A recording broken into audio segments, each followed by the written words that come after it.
வணக்கம். இன்னைக்கு அபி டிவி லைவ்ல நம்ம பார்க்க போறது நாடு முழுவதும் பாராளுமன்ற தேர்தல் வெற்றி முடிவுகள் அறிவிக்கப்பட்ட நிலையில் தமிழகம் முழுவதும் திமுக மற்றும் அதன் கூட்டணி கட்சியினர் 40 தொகுதிகளில் மாபெரும் வெற்றியை பெற்றுள்ளது.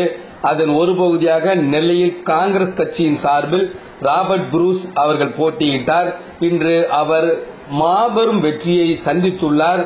இந்த நிலையில் அவரது வெற்றியை கொண்டாடும் வகையில் திராவிட முன்னேற்ற கழக நிர்வாகிகள், தொண்டர்கள், காங்கிரஸ் தொண்டர்கள் உற்சாகமாக அவருக்கு பொன்னாடை அணிவித்து வாழ்த்துக்களையும் கொண்டாட்டங்களையும் கொண்டாடி வருகின்றனர். அந்த வீடியோ தான் நம்ம பார்த்துட்டு இருக்கிறோம். இந்த வீடியோ குறித்த கருத்துக்களை மறக்காம கமெண்ட் பாக்ஸ்ல பதிவு செய்யுங்க. வாங்க இப்ப வீடியோக்குள்ள போகலாம். நெல்லையில் தேர்தல் முடிவுகள் வெளிவந்த நிலையில் நெல்லை பாராளுமன்ற தொகுதி வேட்பாளராக காங்கிரஸ் கட்சியின் சார்பில் ராபர்ட் புரூஸ் போட்டியிட்டு மாபெரும் வெற்றியை பெற்றுள்ளார்.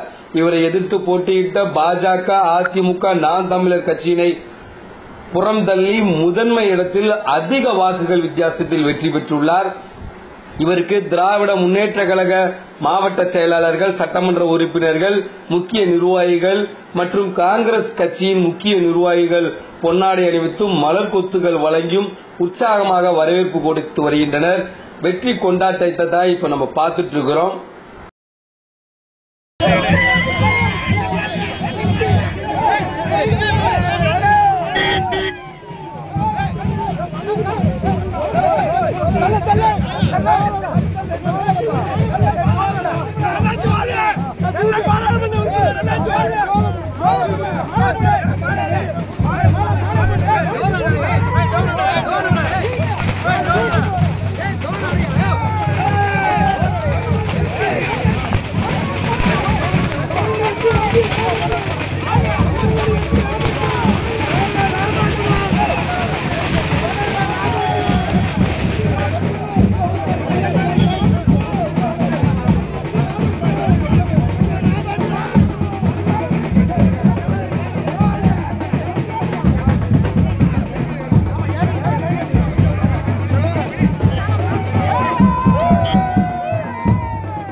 அன்பான சூடிய நம்முடைய இந்தியா கூட்டணியுடைய வெற்றி வேட்பாளர்